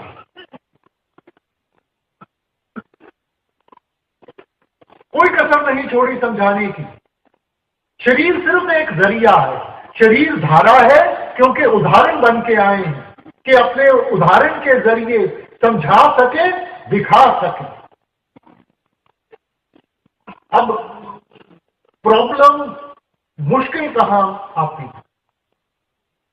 कहना बहुत आसान है कि उस एक की भक्ति करनी है, मगर उस एक को देखा किसने है? इंसान का दायरा तो छोटा है। जब तक हम किसी चीज को देख नहीं तो उसके साथ अपने आप को कैसे जोड़ेंगे? जब तक किसी चीज को महसूस नहीं करते तो उसके साथ कैसे अपने आप को जोड़ेंगे? क्योंकि जब मालिक के बारे में जिक्र होता है तो हमें यही समझाया जाता है कि उसका तो कोई रंग नहीं है, उसका कोई रूप नहीं है, उसका कोई निशान नहीं है। तो फिर ऐसे मालिक की भक्ति कैसे करेंगे भाई? तो ग्रंथों पोथियों को हम फिर खोल के देखते हैं कि हमारा और मालिक का रिश्ता कैसे जुड़ा है। मालिक ने सारी सृष्टि को बनाया, उस नाम के जरिए बनाया। नामो उपजे नामो बिनसे। तो हमारा और मालिक का जो लिंक है वो उस नाम के आधार के ऊपर है। वो नाम है कहां? वो हमारे अंदर है। इस देही विच नाम निदान है, पाइये गुर के हे तपा। वो हमारे अंदर है। तो हमारा और संबंध, देखो आपने किसी बड़े आदमी के पास काम लेकर गए हों, उस तक पहुंचना ही मुश्किल हो जाता है। तो फिर हम क्या करते हैं? हम किसी ऐसे इंसान को ढूंढते हैं जिसकी पहचान उसके साथ भी हो और हमारे साथ भी हो। फिर वो एक जरिया बन जाता है हमारे लिए। तो वैसे ही हमने वो जरिया ढूंढना है। तो यहां कौन सा जरिया है परमार्थ में? ये वो शब्द है, ये वो नाम है। तो जब हम अपना ध्यान अंतर्मुख करके हम अपने आप को उस शब्द के साथ जोड़ेंगे, वो शब्द हमारा लिंक बनेगा उस परमात्मा का। शब्द के साथ जागृता आएगी। शब्द वो ताकत है जिसने सारी सृष्टि को बनाया है। उस ताकत के साथ हमारी ताकत भी जागृत होगी। तब हम उस शब्द स्वरूपी परमात्मा की पहचान कर पाएंगे। तब उसके साथ मिलाप हासिल कर सकेंगे। तो बाहरले स्वरूप के साथ तो सिर्फ हमें समझाने के लिए आते हैं और उस शब्द के साथ जोड़ने के लिए आते हैं। उस शब्द के जरिए फिर हमने कमाई करनी है और आगे परमात्मा के साथ हमने अपना मिलाप हासिल करना है, क्योंकि शब्द ही परमात्मा है, शब्द गुरु। ईसाई धर्म में न्यू टेस्टमेंट में जब आप शुरू करते हैं, in the beginning was the word and the word was with God and the word was God. शुरू में देखो, शब्द का तर्जुमा अंग्रेजी जुबान में करें तो हम उसको वर्ड कहेंगे। शुरू में वो शब्द था, वो शब्द परमात्मा के पास था, वो शब्द ही परमात्मा था। उसकी पहचान करनी है और वो पहचान होगी जब हम अंतर्मुख होंगे। फिर आगे स्वामी जी कहते हैं, पंडित पढ़ पढ़ वेद बखाने, विद्या बल सब जाई। विद्या से अहंकार होगा, सोझी नहीं मिलेगी। इसीलिए गुरु घर ने फरमाया था, पढ़िए जेते बरस बरस, पढ़िए जेते मां, पढ़िए जेते आरजा, पढ़िए जेते सांस। नानक लेखे एक गल और हमने चखण चाह। आप कहते हैं सारी उम्र पढ़ते रहो, हर एक साल पढ़ते रहो, हर एक महीने पढ़ते रहो, हर एक श्वास के साथ पढ़ते रहो। उसके साथ मन में अहंकार आ जाएगा, मालिक की प्राप्ति नहीं होगी। नानक लेखे एक गल, वो एक चीज कौन सी है जिसके साथ पहचान होगी, जिसके साथ जागृता आएगी। कल भी बेनती की गई कि हुक्म सिर्फ एक दिया, उस हुक्म की पालना के लिए बाकी सब कुछ समझाया गया है, बाकी सब कुछ लिखा गया है कि उस हुक्म की पालना कैसे करनी है। हुक्म सिर्फ एक है, और वो क्या हुक्म था? एक वो नाम हुक्म है नानक, सतगुरु दिया भाई जियो। और कबीर साहब भी यही कहते हैं। आप कहते हैं कि देखो ये जो गुणी ज्ञानी है, पढ़ पढ़ पंडित अवर समझाए, घर अपने की खबर ना पाए। पढ़ पढ़ के दूसरों के टेवे देखते हैं, उनके हाथ देखते हैं, उनकी राशि देखते हैं और उनको उनकी जिंदगी के बारे में बताते हैं। और जो घर अपने विधवा लड़की बैठी है, तो क्या उसकी किस्मत नहीं देखी थी? पढ़ पढ़ पढ़ पंडित अवर समझाए, घर अपने की खबर ना पाए। और क्या पढ़ना है? पढ़ना गुनना एक नाव है, बूझे को भी चारा। पढ़ना गुनना एक नाव, एक। हम अनेकता में फंसे हुए, आपका इशारा एक की तरफ है। जब तक एकाग्रता नहीं आएगी, हम द्वैत की भावना में बैठे रहेंगे। द्वैत की भावना में बैठे हैं, मालिक से अलग है। जब तक एकता में कदम नहीं रखेंगे, पहचान नहीं होगी, मालिक से मिलाप नहीं होगा। और पढ़ने पढ़ाने के ऊपर तो गुरु घर ने देखो कितना खोल के अपनी विचार हमारे सामने रखी है। वेद कतेब सिमरत सब शासक, इन पढ़े है मुक्त ना होई। वेद कतेब सिमरत सब शासक, इन पढ़े है मुक्त ना होई। एक अक्षर जो गुरमुख जाते, बूझे विरला कोई। ये सारा जागृता, ये ज्ञान, ये सोची कहां से लगी? एक अक्षर जो गुरमुख जाते, जो जाप के साथ, भजन बंदगी के साथ, सिमरन के साथ हासिल होगा। और सोच से कहना पड़ता है बूझे विरला कोई, क्योंकि दुनिया तो बाहरमुखी साधनों में फंसी हुई है। किस चीज की तरफ इशारा है आपका? कहने के लिए हम जरूर कह देते हैं कि जी हमने अपने आप को रूहानियत के साथ जोड़ना है, मगर भाई रूहानियत के साथ जोड़ने का मतलब है कि इन सब चीजों के ऊपर अमल करें। और अगर अमल ही नहीं किया, फिर बाहरमुखी होकर मत्थे टेकते रहे, ईंटों पत्थरों को पूजते रहे, तो फिर क्या फायदा हुआ भाई? अंत में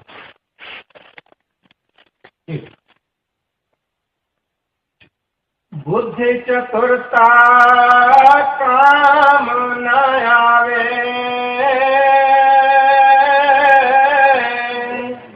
आने मरे पछताई,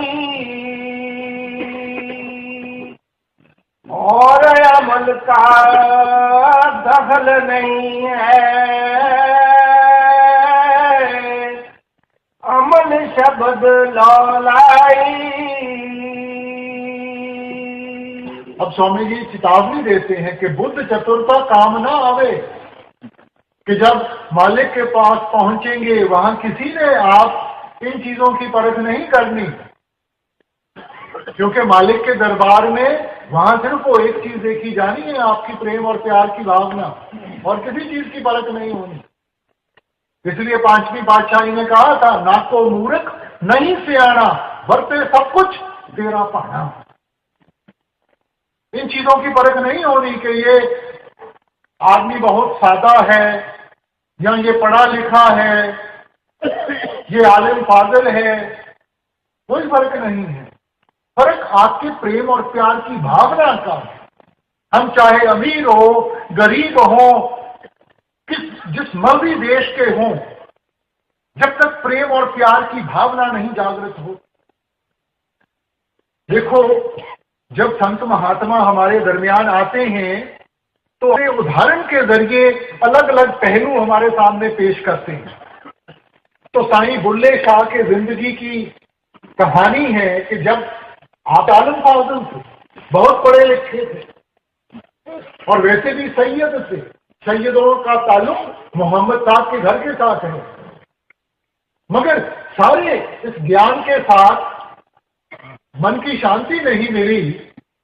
और जब उस विरह में आपने खोज करनी शुरू की तो किसी ने बताया कि शाह अनायत है, राई है, तो शायद वो आपको इन चीजों के बारे में समझा सकते हैं। अब पहले तो मन में अहंकार आया कि देखो मैं एक सैयद हूं, पढ़ा लिखा हूं, और एक अनपढ़ के पास जाके जो जात में भी मेरे से नीचे है, तो क्या वो मेरे को ये सब कुछ समझाएगा?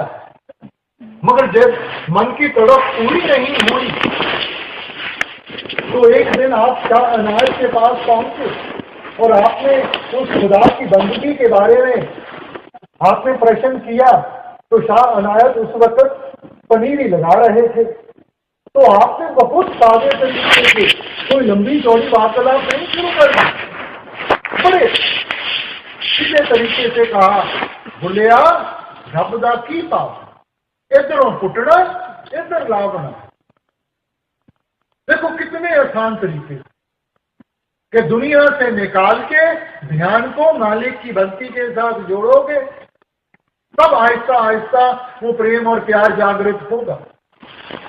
अब देखो सैयद थे और सैयद बन के शाह अनायत के बन गए, तो जो बाकी शिष्य थे उनमें बड़ी चर्चा हो गई, बड़ी आपकी वाहवाह हो गई। मगर मुर्शिद तो हर एक शिष्य की अवस्था को जानता है। तो उनके घर में किसी की शादी थी, तो आप शाह अनायत ये न्योता लेकर आए। शाह अनायत आप तो गए नहीं, आपने किसी गरीब को भेज दिया। और जब वो गरीब, उसके बेचारे के कपड़े भी वैसे ही थे, जब वो वहां पहुंचा तो आपने ज्यादा ध्यान नहीं दिया। थोड़ी सी शायद शर्म भी आई होगी, तो उसको एक तरफ जाकर आपने उसको बैठा दिया।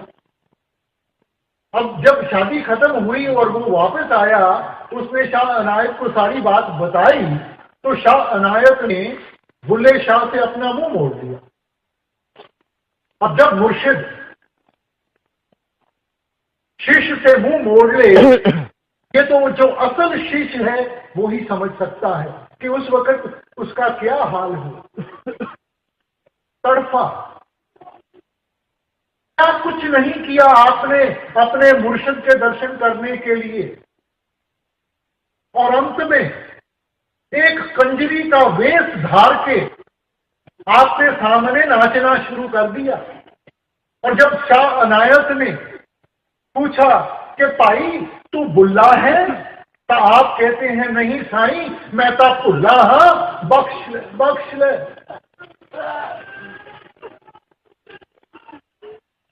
आपने कोई लोक लाज की फिक्र नहीं की, किसी चीज की फिक्र नहीं की। ये भी हमारे अंदर एक अहंकार है। स्वामी जी की वाणी पढ़ के देखो, लोक लाज, हम अपना नहीं देखते कि हमारा फायदा किसमें है, मैं क्या कहूंगा, मैं कैसे आगे चलूंगा, मेरा कारोबार कैसे चलेगा। कहने के लिए हम जरूर कह देते हैं कि मालिक ने किस्मत बनाई है, तो क्या उसने किस्मत बनाने के वक्त कोई गलती कर दी? अगर मालिक की गलतियां करने लग पड़ा तो भाई फिर हमारा पार उतारा नहीं हो सकता। वो गलती नहीं करता, गलती इंसान करता है। जो हमारी किस्मत में लिखा है वो जरूर मिलेगा, और जो हमारी किस्मत में नहीं लिखा वो दुनिया की कोई ताकत नहीं दे सकती। तो फिर हम अपनी असूलों की कुर्बानी क्यों देते हैं?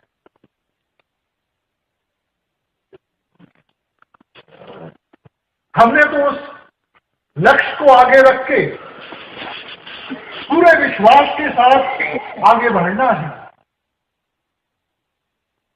बाकी सब कुछ वो आप करेगा, मगर हमारे अंदर वो विश्वास होगा तब। इसलिए स्वामी जी अगली सुत में कहते हैं और अमल का दखल नहीं है, दखल शब्द और किसी चीज का दखल नहीं है। परमार्थ में वो शब्द, वो नाम ही सब कुछ है।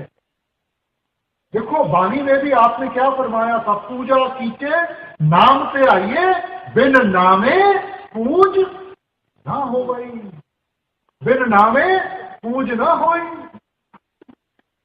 अब इससे ज्यादा और क्या फरमाए? बार बार उसी नाम की चर्चा, बार बार उसी शब्द की चर्चा। सर्व धर्म में श्रेष्ठ धर्म हरा नाम जप निर्मल कर्म। सबसे ऊंचा धर्म कौन सा है? कल भी बेनती की गई, क्राइस्ट ने कहा था बी ये डूअर्स ऑफ द वर्ड, कि उसकी शब्द की कमाई करने वाले बनो। क्या आपका मतलब था कि किसी लफ्ज की कमाई करने वाले बनो? आपने तो कहा कि वो शब्द ही परमात्मा है। अरे भाई ग्रंथों पोथियों को जब पढ़ते हो समझने की कोशिश। हम तो तोते की तरह रटी जाते हैं और उठकर तो हमें कुछ याद भी नहीं रहता। भाई ये परमार्थ नहीं है, ये बंदगी नहीं है।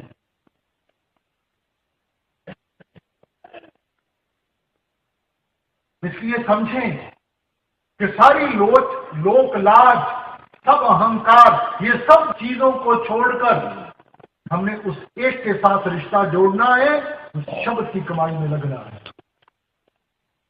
गुरु मिले जब धुन का भेदी, शिष्य गिरधर आई, तुर्क शब्द की होए कमाई, तब मन कुछ ठहराई। अब देखो जिंदगी में इंसान जो कुछ भी करता है उसकी शुरुआत उसकी कमी से, लोड़ से शुरू होती है। जब हमें किसी चीज की जरूरत पड़ती है तभी हम कदम उठाते हैं, तभी आगे बढ़ते हैं। तो जब हम सत्संगों में आते हैं, हम अलग अलग महापुरुषों की वाणियों को सुनते हैं, उनकी जो शिक्षा है उसको सुनते हैं, तो हमें भी अपने अंदर उस चीज की कमी महसूस होती है। तो उन्हीं को पूरा करने के लिए फिर इंसान मेहनत करता है, क्योंकि मन तो बहुत ताकतवर है। जब तक इसको किसी चीज की कमी महसूस ना हो, ये कभी भी कुर्बानी देने के लिए तैयार नहीं होता। तो जब हमें इन चीजों की कमी महसूस होती है, तब इंसान फिर वो मेहनत में लगता है, भक्ति में लगता है, और उस भक्ति में लगते हुए इसके अंदर फिर वो विरह की आग जागृत होती है। ये विरह बहुत जरूरी है इस रिश्ते को जोड़ने में। शेख फरीद ने कहा था, विरह विरह आखिए विरह तू सुल्तान, क्योंकि उस विरह में ये फिर तड़पता है उस चीज के लिए, तब ये जाकर भजन बंदगी में लगता है, में करता है, और उस विरह की आग में इसके कर्म आहिस्ता आहिस्ता खत्म होते हैं। हम बाहर के प्रश्नों में फंस जाते हैं। अब मैंने कौन सा गुरु करना है? वो सिख होना चाहिए, हिंदू होना चाहिए, मुसलमान होना चाहिए, ईसाई होना चाहिए। इसलिए स्वामी जी कहते हैं कोई फर्क नहीं, गुरु मिले जो धुन का भेदी, जो हमें उस धुन के बारे में समझा सके, हमने कैसे अपने आप को उस शब्द के साथ जोड़ना है, कैसे वो भजन बंदगी करनी है। गुरु मिले जो धुन का भेदी, तब शिष्य विरह घर आई। देखो महापुरुष उदाहरण बन के आए हैं, तो आपने अपना उदाहरण हमारे सामने कैसे रखा? गुरु साहिबान ने क्या फरमाया? देखो मालिक का रूप थे, मगर हमें क्या शिक्षा दे रहे हैं? मेरे प्रीतम हाउ जीवा नाम से आए, बिन नामे जीवन ना थिए, मेरे सतगुरु नाम दे आए। उस माँ के आगे अरदास कर रहे हैं कि वो प्रीतम प्यारे, मेरे प्रीतमा हाउ जीवा नाम से आए। अगर मेरी आज हंसी है, अगर आज मेरा वजूद है, वो उस नाम के साथ है। मेरे को कौन जानता था, मेरी क्या हस्ती। मैं तो अपने गुरुओं के ऊपर बार बार जाता हूं, बलिहार जाता हूं, जिन्होंने मेरे को उठाकर उस ताकत के साथ जोड़ दिया, मेरा भी वजूद बन गया, मेरी भी हस्ती बन गई। ये उन महापुरुषों के वचन हैं जो मालिक का रूप है। अब हमें समझाने की कोशिश कर रहे हैं कि भाई नाम के बगैर हम कुछ नहीं है। नाम के तारे सगले जंत, नाम के तारे खंड ब्रह्मांड, उसके बगैर कुछ नहीं। जब तक वो ताकत अंदर से जागृत नहीं होगी, हम नहीं निभा पाएंगे कुछ भी, किसी भी कार्य को नहीं पूरा कर सकेंगे। नहीं तो उसको पूरा करते करते और कर्मों का बोझा बढ़ता जाएगा और यहीं इस भवसागर में ही डोलते जाएंगे। फिर आगे आप कहते हैं, सुरत शब्द की होए कमाई, तब मन कुछ ठहरा। जब सुरत को शब्द के साथ जोड़ेंगे, उसकी कमाई में लगेंगे, तब मन हमारे काबू में आएगा, तब इसको त्रिपट हासिल होगी। और यही सोच गुरु घर ने फरमाई थी, सुरत शब्द सुख उपजे, प्रभ रातो सुख था। सुरत को शब्द के साथ जोड़ के सुख हासिल होगा, मन की शांति मिलेगी उस सार शब्द के साथ। सार शब्द एक साच है और झूठ सब ज्ञान। शब्द एक साच और झूठ सब ज्ञान, समझाने की कोई कसर नहीं। मगर हम ही अपनी आदतों से मजबूर हैं। फिर इंसान बाहर मुखी, वही पाठ पूजा, वही चीजें करने में लगे रहते हैं। इसलिए भाई ध्यान दें, जो आप हमें सिखाने की कोशिश करें। मेरे हवस से हाथ न आवे, तन मन देव चढ़ाई, गुलहमसी और कपटी जन को नेक न धुन पत्याई। अब स्वामी जी फिर चेतावनी दे रहे हैं कि ये हमने कोई कार्रवाई नहीं डालनी, ये दिखावे की भक्ति के साथ हमारा कुछ नहीं बनने लगा। किसी भी धर्म स्थान पे चले जाओ, कैसे नीचे लेट लेट के मत्थे टेकते हैं, नाक रगड़ते हैं। अरे भाई, मालिक तो हमें उठाने के लिए आया है, कोई गिराने के लिए नहीं आया। और कह देते हैं कि वो मालिक का घर है, मगर सा दान पुण्य करते हैं और मन में इच्छा होती है कि वहां संगमरमर में हमारा नाम लिखा होना चाहिए। तो मालिक के घर में क्या हमारे नाम की महिमा होनी चाहिए कि मालिक के नाम की महिमा होनी चाहिए? मालिक की दी हुई धन दौलत थोड़ी सी अगर हमने उसके जीवों के लिए कोई थोड़ी सी दे दी तो उसमें हमारी क्या बड़ाई है? दी तो उसकी हुई है, फिर तो उसके आगे झुकाना चाहिए। मगर मन में इतना अहंकार होता है, देखो जी ये मैंने दान दिया है, ये मैंने दान दिया है। हजूर फरमाया करते थे कि दान उसको कहते हैं कि अगर एक हाथ दे दूसरे को पता नहीं होना चाहिए, वो दान है। हम तो दुनिया में डोंडी पीटनी शुरू कर देते हैं। ये भाई सब दिखावा। हम अपने आप को धोखा दे सकते हैं, दुनिया को धोखा दे सकते हैं, मगर मालिक को धोखा नहीं दे सकते। कितने गहरे पाने हैं, कोई नहीं, कुछ नहीं छुपा उस मालिक के आगे। वो हमारी रग रग की पहचान रखता है। बार बार इन सब चीजों को जताता नहीं, वो सिर्फ इसलिए कि उसका हमारा जो रिश्ता है प्रेम का रिश्ता है, प्यार का रिश्ता है। देखो, माँ बाप बार बार बच्चे को सब चीजें जताते नहीं है, अपने तरीके से, कभी प्यार से, कभी कान खींचकर, कभी किस तरह, कभी दूसरी तरह बच्चे को सही रास्ते के ऊपर लाने की कोशिश करते हैं। ये ठीक है, बच्चा समझता है कि माँ बाप ने खुलकर कहा नहीं, शायद इनको नहीं मालूम। माँ बाप बच्चे की रग को जानते हैं। तो मालिक हमारे हर एक की रग की पहचान रखता है। किसी गलतफहमी में ना बैठे रहे कि उसको इन सब चीजों का मालूम नहीं होगा। हजूर कहा करते थे कि देखो, कमरे में 5 साल का बच्चा बैठा हो, हम कोई ऐसा काम नहीं करेंगे कि बच्चा देख रहा है।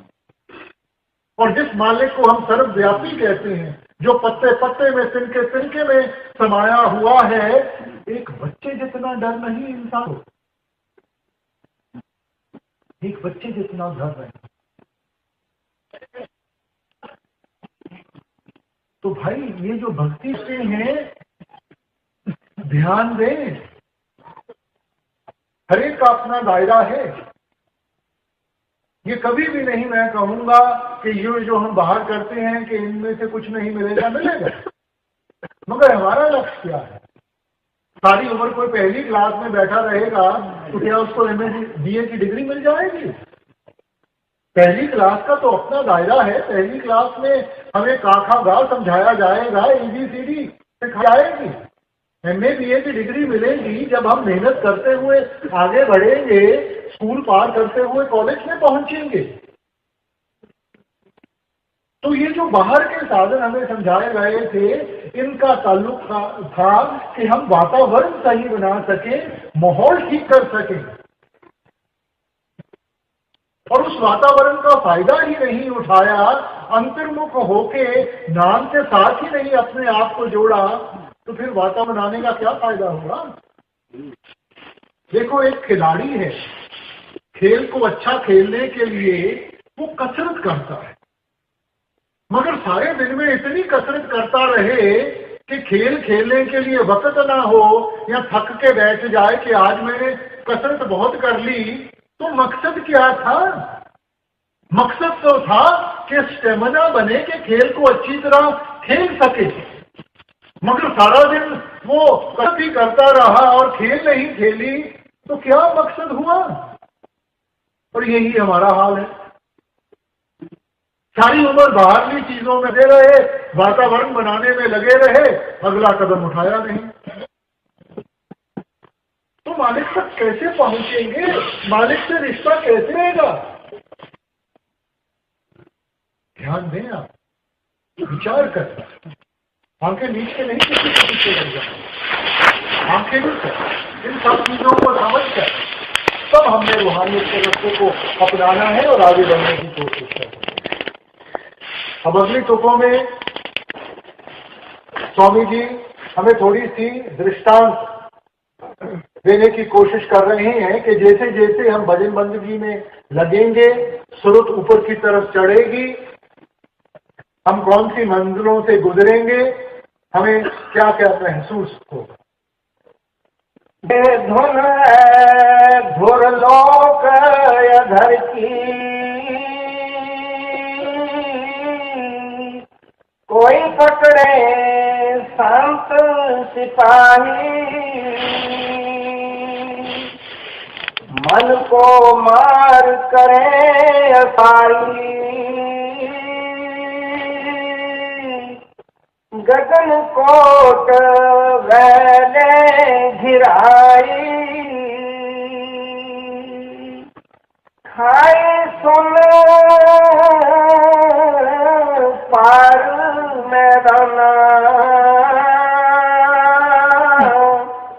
महा सुन नाका परमाना, भंवर गुफा का फाटक तोड़ा,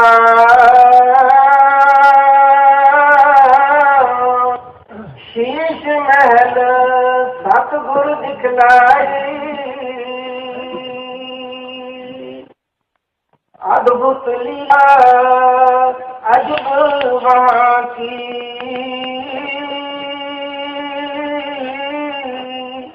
किरण किरण सूरज दिलसाई, सूरज सूरज ज्योत निरारी, चंद्र चंद्र कोटन छवि छाई, घट आकाश घट प्रकाशा, लाख आकाश कोटिन परसाई, यह लीला कुछ अजब पे की, उलट पलट कोई प्रमुख पाई, कहाँ लग बरनु भेद गाधा, जो कोई लावे सुन समाधान, समझ बूझ गूंगे गुण खाई। अब स्वामी जी अंदरली मंजिलों का एक थोड़ा सा दृष्टांत देते हुए आप कहते हैं, कहाँ लग वर्णु भेद अगाधा, जो कोई आवे सुन समाधा। कि ये किसको समझाएं, किसके आगे बयान करें, क्योंकि ये तो महसूस करने वाली चीजें हैं। लफ्जों के जरिए इनको समझाया नहीं जा सकता। इसलिए आप कहते हैं कि गूंगे को गुड़ देके उसको पूछो कि कितना मीठा है, वो गुनगुन के सिवाय कुछ नहीं बयान कर सकता। तो जिंदगी में कुछ ऐसी चीजें हैं जो लफ्जों के दायरे में नहीं लाई जा सकती। अब जैसे प्रेम और प्यार की ताकत है, क्या लफ्जों के जरिए हम कभी भी बयान कर सकते हैं कि हम अपने बाल बच्चों से कितना प्रेम करते हैं? अब क्या हम बताएंगे कि बहुत प्यार करते हैं? उस बहुत को ज्यादा जोड़ देंगे, 2-3 बारी उसको दोहरा देंगे, मगर उसकी जो गहराई है, उसकी जो इंटेंसिटी है, वो तो उसी को मालूम है जिसने खुद उस प्रेम और प्यार की भावना को अपने अंदर से समझा है, महसूस किया है। दूसरे को क्या समझाएगा? तो वैसे ही भाई, रूहानियत लफ्जों के जरिए नहीं समझाई जा सकती। आप तो एक सिर्फ दृष्टांत दे रहे हैं, मगर साथ में ये भी कहते हैं कि मकसद आपका क्या है कि जब हम भजन बंदगी में लगेंगे तो इतनी गहराई में हमें लेके जाएंगे, किरण किरण सूरज दिलसाई।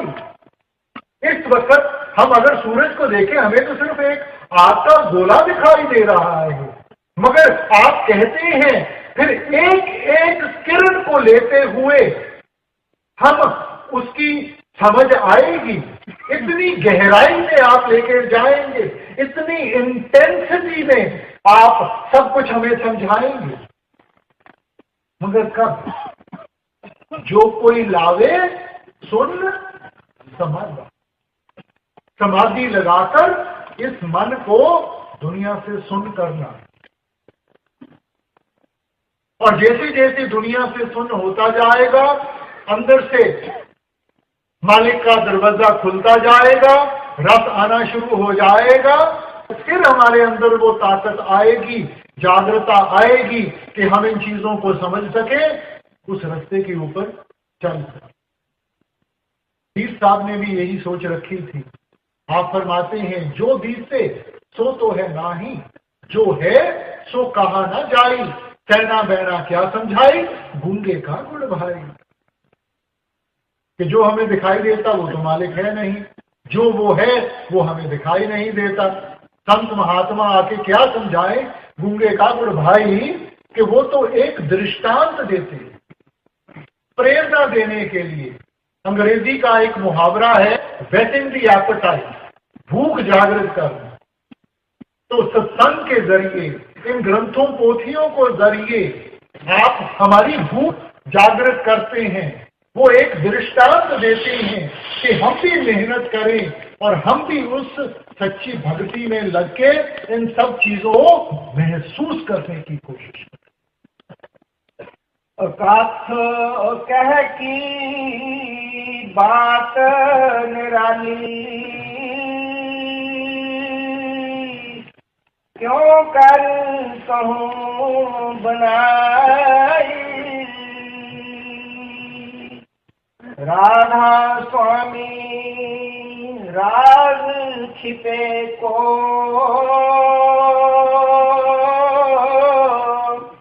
प्रगट कर सरसाई।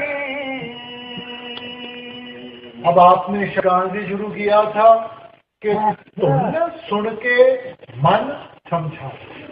अब अंत में क्या फरमा रहे हैं कि भाई, इस रूहानियत का राज आप हमारे सामने रख रहे हैं कि हमारे अंदर जागृता कैसे आएगी, हमें इन चीजों की समझ कैसे होगी। किसी और की भक्ति के साथ नहीं, किसी और की कमाई के साथ नहीं। जब हम खुद भक्ति करेंगे, खुद अंतर्मुख होकर अपने आप को उस शब्द के साथ जोड़ेंगे। कबीर साहब ने सारी रूहानियत का निचोड़ चंद लफ्जों में हमारे सामने पेश किया। आप कहते हैं, कबीर आधी साथ ये कोट ग्रंथ कर जा। सब जितनी भी ग्रंथ पोथियां हैं, किसी मजहब की हो, किसी धर्म की हो, सबका निचोड़ आपने इन लफ्जों के सामने अपने हमारे सामने रखा। कबीर आधी साथ ये कोट ग्रंथ कर जा। नाम सत्य जग झूठ है, सुरत शुद्ध पहचान। जो कुछ भी आंखों के साथ देखते हैं आरजी है, टेम्परेरी है, यहीं का यहीं धरा रह जाएगा, माया रूप। सच क्या है? नाम सत्य। जग झूठ है। इसकी पहचान कैसे आएगी? सुरत शब्द पहचान। जब इस सुरत को उस शब्द के साथ जोड़ेंगे तब इसकी हमें पहचान आए। इसलिए हमें ये जो हम महापुरुषों के साथ रिश्ता जोड़ते हैं, प्रेम और प्यार की भावना जोड़ते हैं, भाई प्रेम और प्यार की एक बहुत बड़ी जिम्मेवारी होती है। ये प्रेम हमने सिर्फ लफ्जों के साथ जाहिर नहीं कर। देखो, माँ बाप को बच्चों के साथ प्यार होता है, बच्चा बीमार पड़ जाए, माँ बाप की नींद खत्म हो जाती है, कुछ नहीं सोचता, रातों रात बच्चे के सहारे बैठ के गुजार सकते हैं। तो ये जिस भावना को हम आगे रख रहे हैं, तो क्या हमारे प्यार में वो कुर्बानी नहीं है? आपने हमारे से कोई बाल बच्चे तो नहीं मांगे, आपने हमारी धन दौलत तो नहीं मांगी। अगर हमें हिदायत दी है तो इतनी ही दी है कि भाई थोड़ा सा वक्त निकाल के उस परमात्मा का शुक्रिया अदा कर लो जिसने सब कुछ हमें दिया है। दिन में 24 घंटे होते हैं, इन 24 घंटों में से कम 10-20 वक्त तो हम परमात्मा का वक्त निकाल के शुक्रिया अदा कर लें। देखो, इस सृष्टि में सबसे नाशुक्रा इंसान है, जिनको हम निचली दुनिया कहते हैं। जानवर को भी रोटी खिलाओगे, जानवर अपनी वफा दिखाएगा, मगर मालिक ने जो हमें विवेक की ताकत दी है, चाहिए तो ये था कि हम अपना अच्छा और बुरा की पहचान करते हुए उस मालिक के साथ अपने आप को जोड़े, मगर इंसान जिस थाली में खाता है उसी में छेद करता है। ये प्रेम नहीं है, ये प्यार नहीं है। अगर हमें अपने मुर्शिद से सच्चा प्यार है, अगर हम इतनी मेहनत करके इस जगह पे आए हैं तो कोई मकसद लेकर आएगा। ठंड का मौसम है, सुबह से यहां बैठे हैं, मन में कोई इच्छा थी, कुछ ना कुछ तो हमने अपने दिल में महसूस किया था जिसको लेकर हमें ये कशिश हुई कि हमने यहां आकर सत्संग सुनना है। वो कौन सी बात थी? हम यहां आए स्वामी जी का नाम लेकर, मगर स्वामी जी के साथ अगर हमने अपनी सच्ची भावना जोड़नी है तो सिर्फ लफ्जों के साथ नहीं, सिर्फ ये बाहर दिखावे के साथ नहीं, जो उनकी हिदायत थी, जो उनका उपदेश था, उसको सिर माथे रख के उसके अंदर हमने पूरा उतरने की कोशिश करनी है।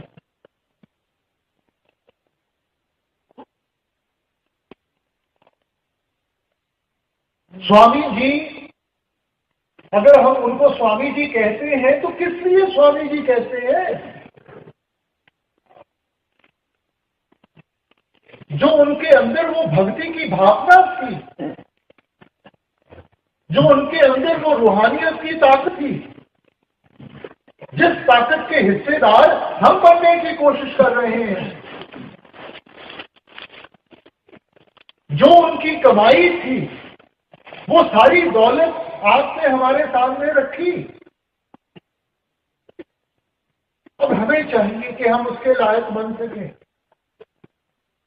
देखो भाई, गंदे बर्तन में कोई चीज डालोगे वो भी गंदगी का हिस्सा बन जाएगी। हम बर्तन को साफ करते हैं तभी तो हम उस चीज को संभाल पाएंगे। तो क्या हमारे दिल, हमारे मन साफ हैं? भजन का मकसद ही ये है कि हम अपने आप को उनके लायक बना सकें। कमाई उन्हीं की हुई है, वो सब कुछ देने के लिए ये तैयार है। हमारे अंदर वो कमरी है कि हम संभालने के काबिल नहीं बने।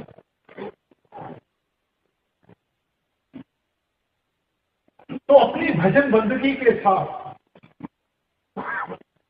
बड़े महाराज जी ने, हजूर ने, बाबा जी ने, सरदार बहादुर ने जो भी इतनी भजन बंदगी की वो हमारे लिए की।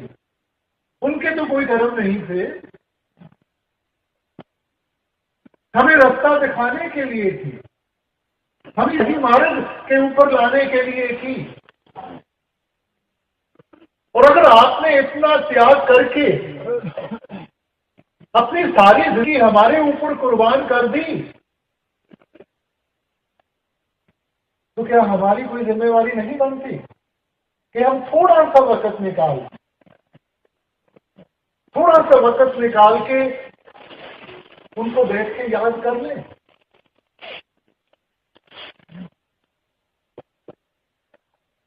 भाई, परमार्थ का मकसद ही है प्रेम और प्यार का रिश्ता। रूहानियत का मकसद ही यही है कि हम उस मालिक की अपने अंदर ऐसी याद बनाएं कि हमें कभी भी बिछोड़ा ना देखना पड़े। गुरु घर ने फरमाया था, जब मालिक की आपके ऊपर बख्शिश हुई तो आप तो बोल उठे, जहां देखूं मैं दीन पे आए न जाए रब कृपा, कि मैं तो जिधर भी नजर मारता हूं मेरे को तो परमात्मा ही दिखाई देता है। वो मालिक जो किसी बंधनों में नहीं जुटा हुआ, वो मालिक जो हमारे सबके अंदर है। घट में हर जू बसे संतन कहे पुकार, घट घट में। और जैसे जब ऐसी प्रेम और प्यार की भावना जागृत करेंगे, हर एक के अंदर वो मालिक दिखाई देगा। और जब हर एक के अंदर मालिक दिखाई देगा, हम अपने आप मजबूर हो जाएंगे हर एक के साथ वो प्रेम और प्यार का बंधन जोड़ने के।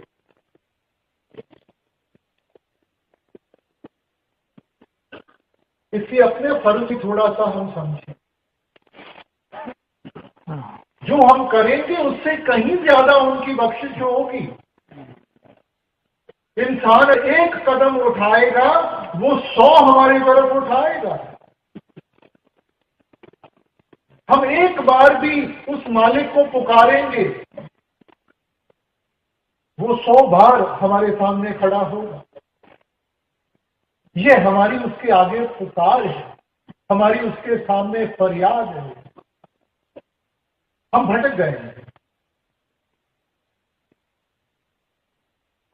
रूहानियत का ये मतलब नहीं है कि आप अपनी जिम्मेवारियों को छोड़ दें, आप बाल बच्चों को छोड़ दें। रूहानियत का मतलब है कि जिम्मेवारी को समझें और उस जिम्मेवारी को समझ के अंदर से उस ताकत को भी हासिल करें कि इनको पूरा कर भी सकें। इस अवस्था में नहीं पूरा कर सके। ये तो जब तक उस मालिक की दया ना हो, उसकी बख्शिश ना हो, इंसान नहीं पूरा कर सकता।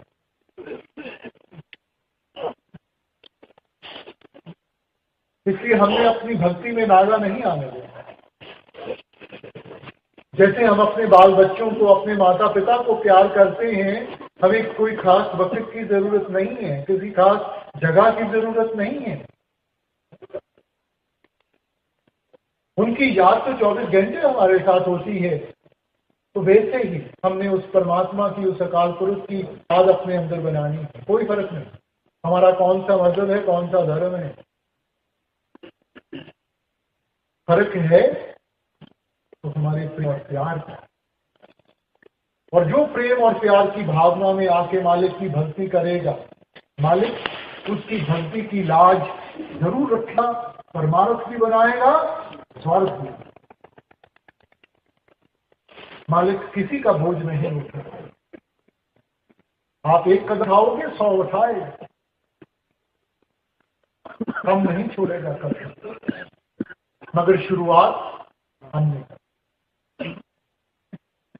और अगर अपनी तरफ से पूरी मेहनत करेंगे, अंत समय हमने उसके सामने जाके झूठा नहीं पड़े। हम सिर उठा के ये कह सकें कि हमने अपनी तरफ से पूरी मेहनत की।